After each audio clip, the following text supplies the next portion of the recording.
¿Por qué La Habana quiere ingresar en los BRICS? ¿Qué creen en Rusia sobre lo que pasa en América Latina? No aceptó el plan de paz. Vamos sobre lo que pasa.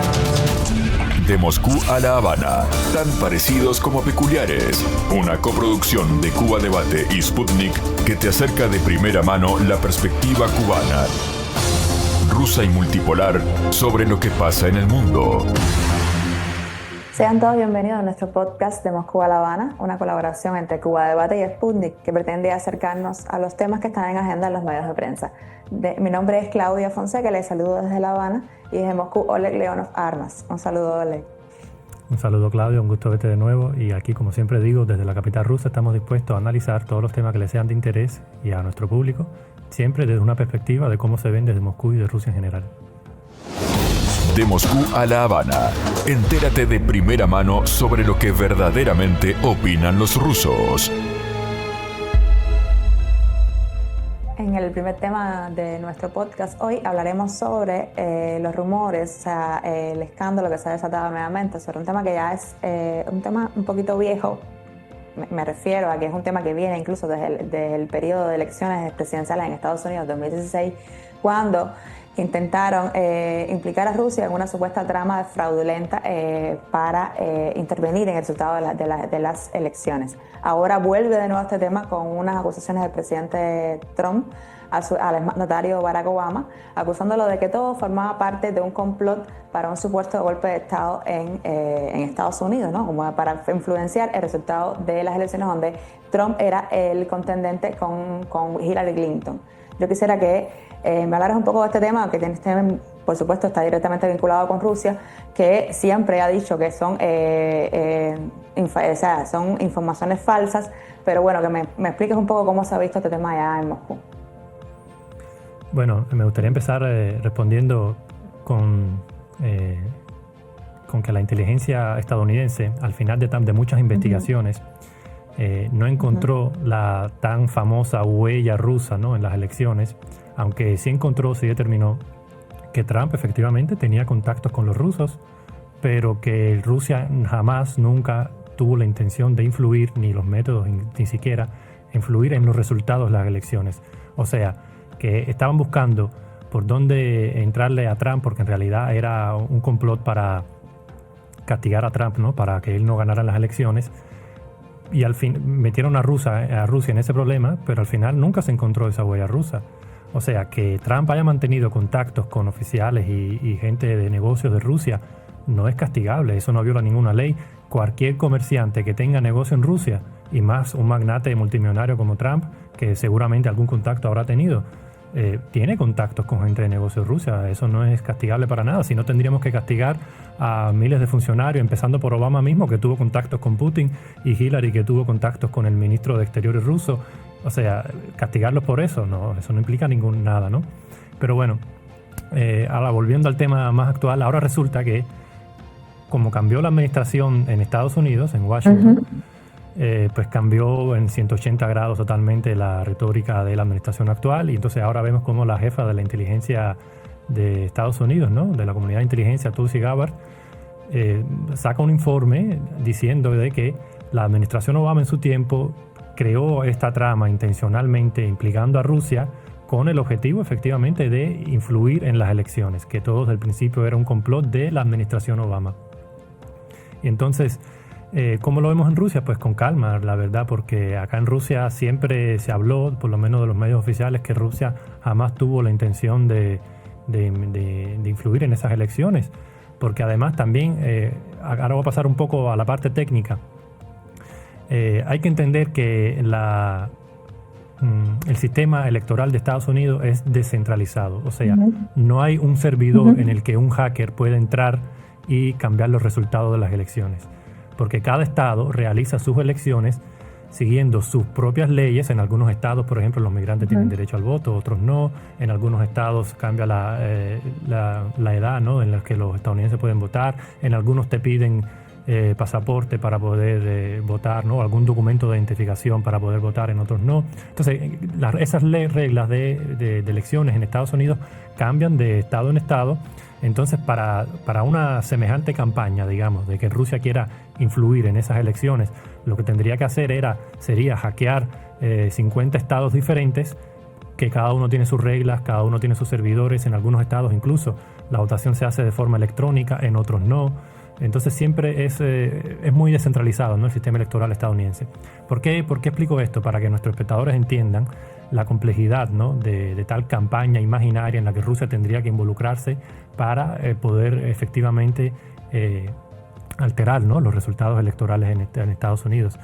Entonces, volviendo a las acusaciones de Tulsi Gabbard, pues ahora, como vemos que en el poder en Washington están las élites, diría yo, más bien conservadoras, ¿no?, que se centran más bien en los problemas internos del país.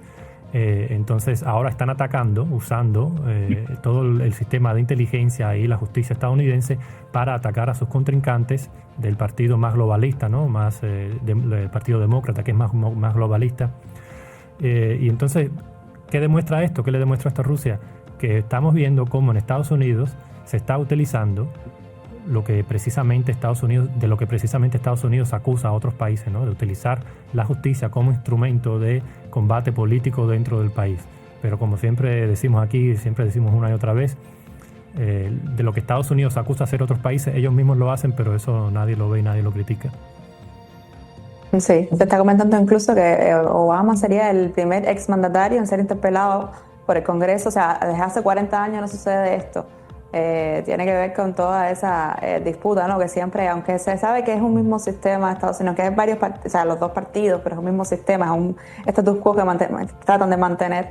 Esa disputa entre republicanos y demócratas otra vez sale a la luz, ¿no?, en Estados Unidos. Son esas disputas de poder que se sabe existen en el gobierno de Estados Unidos. Sé que Sputnik lanzó una encuesta a nuestros usuarios. Yo quisiera que me comentaras un poco qué estuvieron comentando en las redes. Pues sí, como efectivamente tú decías, nosotros habíamos lanzado una encuesta entre nuestros seguidores en el canal de Telegram, y aprovecho para invitarles a que se suscriban y que dejen ahí sus comentarios, porque los comentarios más interesantes los vamos a ir anunciando acá en el podcast. Entonces la pregunta era que ¿en qué crees que terminará esta investigación de la inteligencia estadounidense contra Obama, ¿no?, contra la administración Obama? Entonces la mayoría de las personas que nos siguen dicen, el 39%, cree que señalarán a los culpables, la investigación señalará a los culpables, pero nadie será castigado. ¿Y por qué pasa esto? Porque, bueno, en Estados Unidos se vive mucho eso del elitismo, ¿no?, de que las élites políticas siempre andan excusándose de problemas de justicia y tal.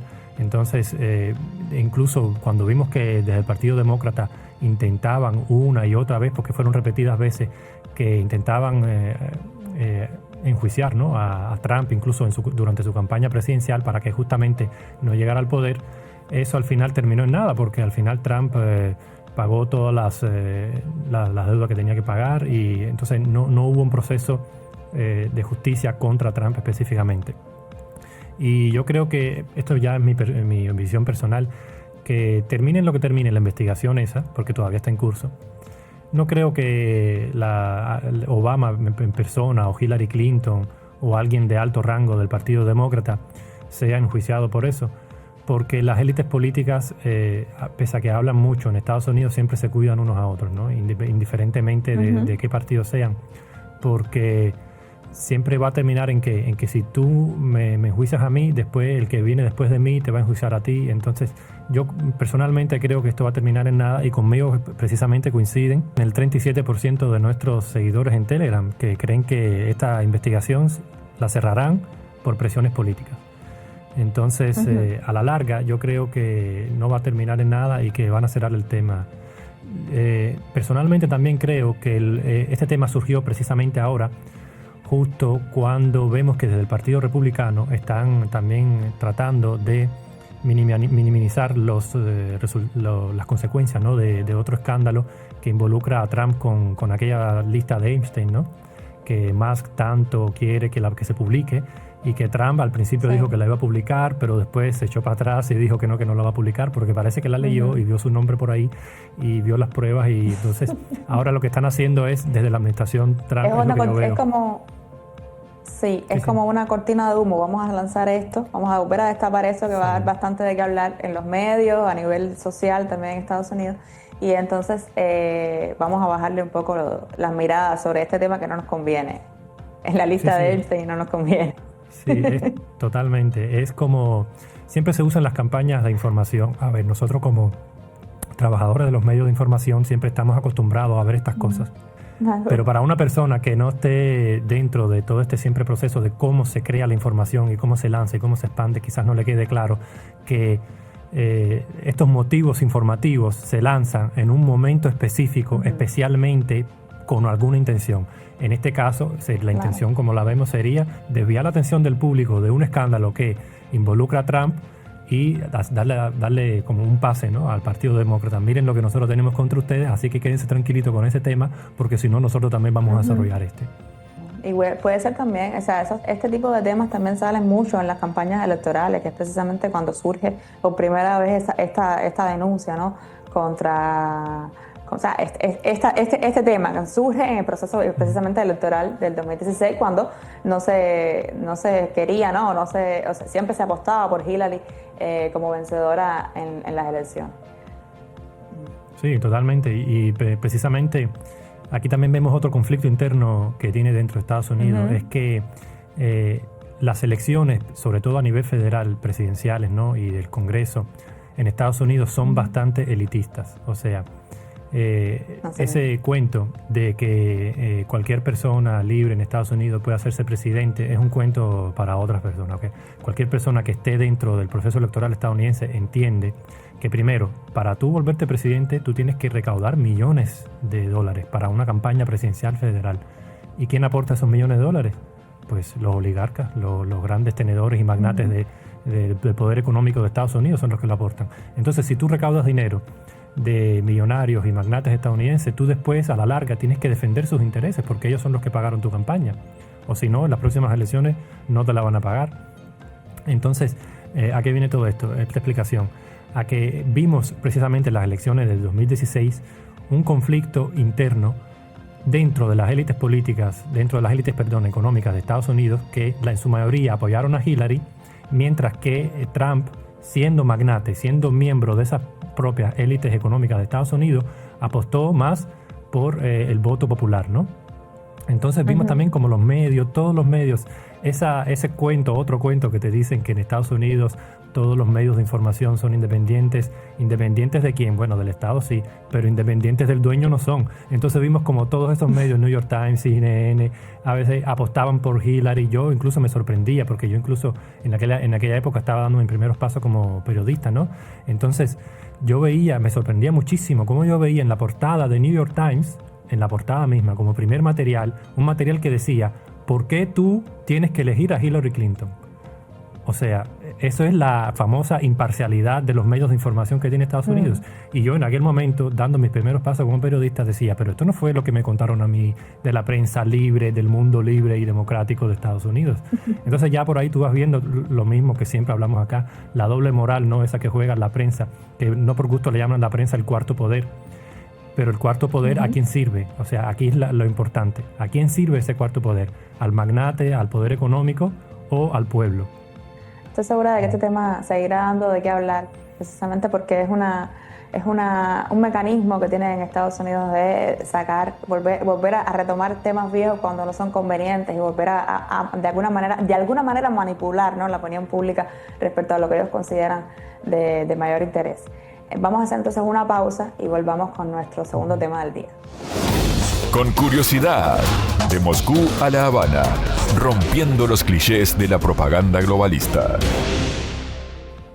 Vamos a hablar un poco sobre lo que está sucediendo ahora en Siria, un país sobre que nosotros acá en América Latina lamentablemente no tenemos mucha información, pero sí estamos al tanto de lo sucedido luego de la salida del gobierno de Bashar al-Assad, en las tensiones que hay en la región. Este gobierno interino que se ha dado la tarea, ¿no?, de presentarse como un gobierno que va a promover la unidad entre todas estas comunidades que conviven en Siria, y precisamente en uno de estos puntos muy cercanos a los Altos del Golán, que sabemos son de interés del gobierno de Israel, disputas que han existido, que incluso han ido a conflictos armados. Se ha complicado el escenario. Yo quisiera que me comentaras un poco cómo se ve eso desde Rusia y qué impacto pudiera tener una posible guerra civil o una posible calada del conflicto dentro de Siria para la región. Que me comentes un poco sobre eso. Bueno, sí, como tú bien mencionabas, aquí en Rusia seguimos bastante de cerca el tema de Siria, porque hasta hace poco, como sabemos, las fuerzas militares rusas estaban presentes en el país, en Siria, ayudando al gobierno actual a combatir precisamente a estos elementos radicales, ¿no? Y grupos terroristas que tanto abundaban en el país, como el Estado Islámico o el Al-Qaeda incluso. Y estamos viendo lamentablemente cómo Siria está repitiendo la historia que vemos en Irak, que vemos en Afganistán, que vimos en Libia, que después de que Occidente, ¿no? Promoviera o impulsara a que llegaran al poder grupos contrarios al gobierno de cada país, lo que comenzó en el país fue un caos total, una guerra civil, un todos contra todos.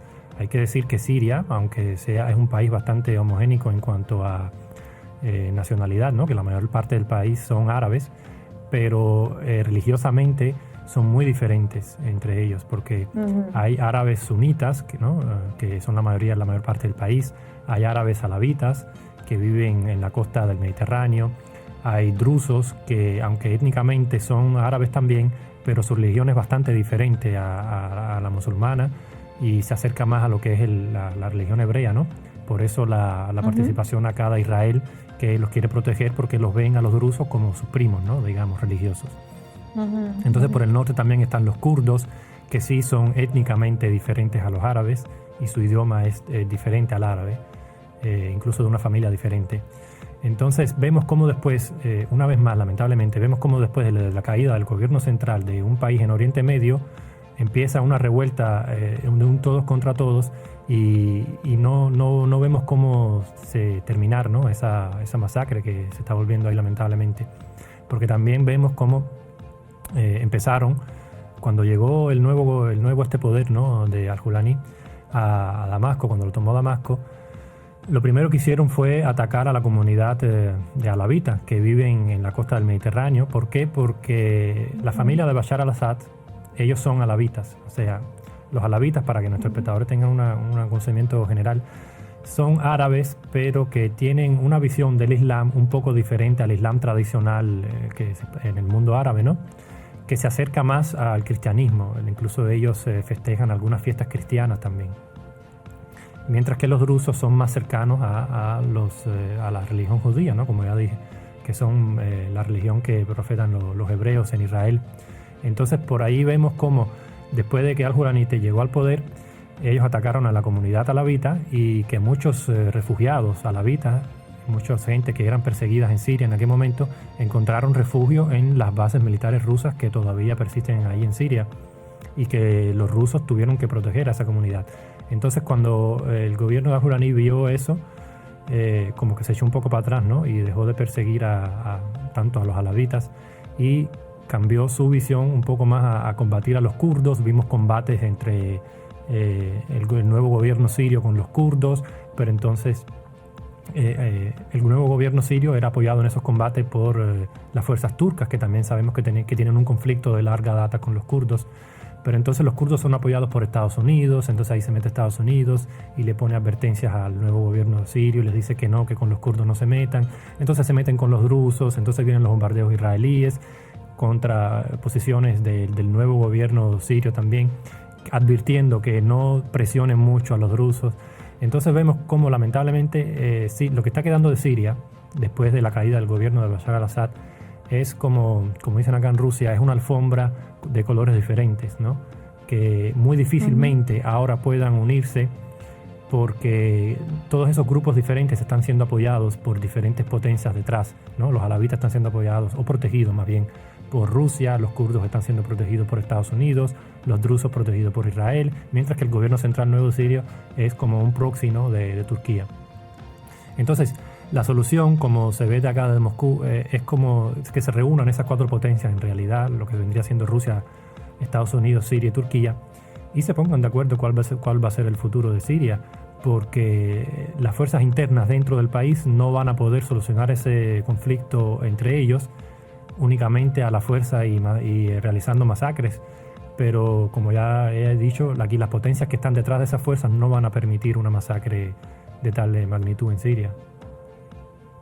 Es que precisamente se comenta que hay incluso divisiones dentro de las propias Fuerzas Armadas, que hay facciones todavía que son las que impulsaron el golpe al Assad. Entonces es muy difícil manejar un país con estas características sin contar con unas Fuerzas Armadas bien consolidadas, fuertes, que apoyan al gobierno central en sus pretensiones.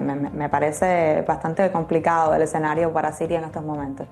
Y yo quisiera que me comentaras, desde el punto de vista regional, qué implicaciones pudiera tener que se agrave la situación en Siria, porque es lo que hemos estado viendo durante estas últimas semanas en la prensa, ¿no? Que han habido enfrentamientos, que han habido masacres, que están los organismos internacionales llamando a detener esta situación que ya tiene repercusiones desde la población civil. Bueno, como sabemos, si miramos al mapa, Siria está en un punto estratégico justamente en medio, entre lo que es el camino norte-sur, ¿no? De África al norte de Europa, y entre Oriente Medio y Europa también. Entonces, por Siria pasan muchos cruces viales y estratégicos. Sabemos también de aquella famosa idea, ¿no? De China de salir al mar Mediterráneo. Era una de las ramas de su proyecto de la nueva ruta de la seda, salir al Mediterráneo a través de Siria. También sabemos que, por ejemplo, fuerzas como Qatar y Turquía estaban promoviendo la idea de lanzar un gasoducto que trasladara, ¿no? el gas del Golfo Pérsico a Europa, a Turquía, para después pasarlo a Europa, justamente también a través de Siria. Entonces estamos viendo como muchas fuerzas detrás tienen intereses en Siria, intereses económicos precisamente. Y lo que estamos viendo ahora es como esas fuerzas, para no pelearse entre ellas, ¿no? Lo que vendría siendo Turquía, China, Estados Unidos, para no pelearse entre ellas, se están utilizando a fuerzas proxy, para decirlo de alguna manera, para tomar el control de esa región, ¿no? De Siria, y poder lanzar su proyecto en el que ellos tienen interés. Y sobre tu pregunta sobre cómo veríamos el futuro de esta región, yo lamentablemente ahora no me atrevería a hacer ningún pronóstico, porque como ya dije anteriormente, estamos viendo cómo detrás de esas fuerzas que están combatiendo en Siria hay potencias mayores, ¿no? que las apoyan.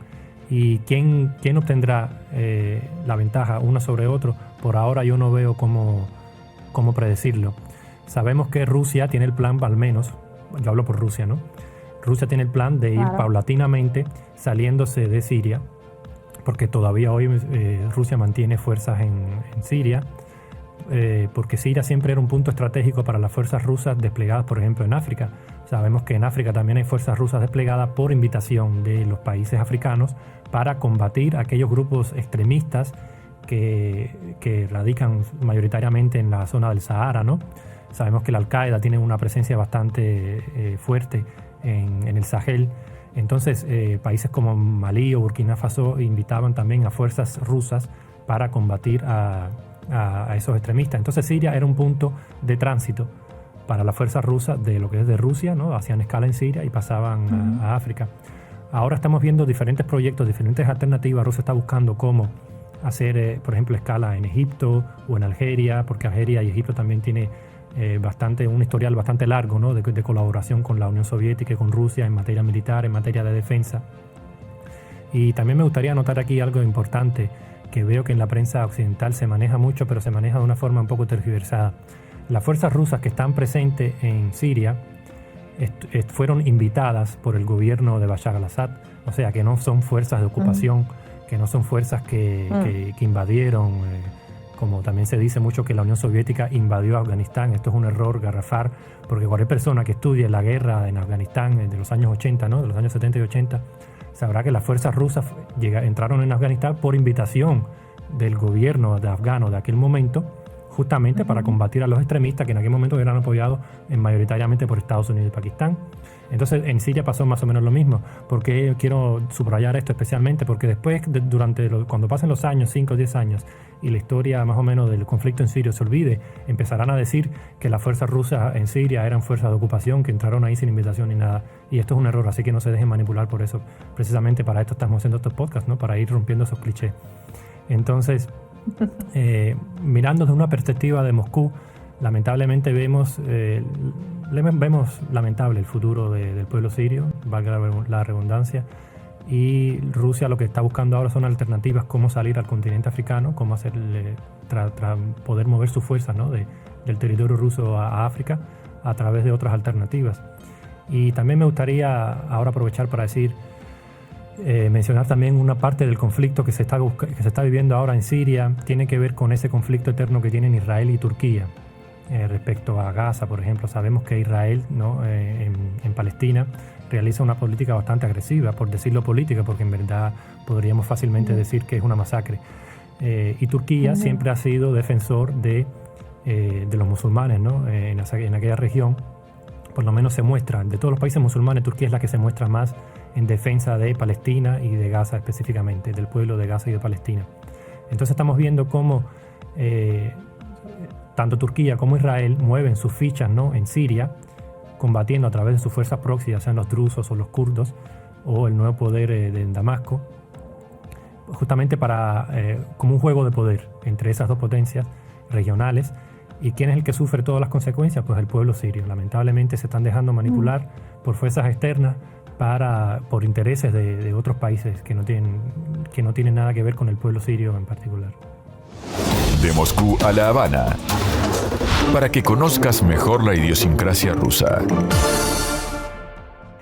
Entonces vamos a cerrar este tema acá y les quiero hacer una invitación porque, como saben, ahora cuando estamos grabando este podcast está sucediendo una nueva ronda de negociaciones entre Rusia y Ucrania, y sobre eso vamos a estar analizando en nuestro siguiente episodio. Entonces les reitero que se mantenga en línea con nosotros para que conozca la visión que desde Moscú se tiene sobre temas que están dominando la agenda internacional en estos momentos. Esto ha sido todo por hoy en nuestro podcast de Moscú a La Habana, una colaboración entre Cuba Debate y Sputnik que pretendía acercarnos a los temas que están en agenda en los medios de prensa.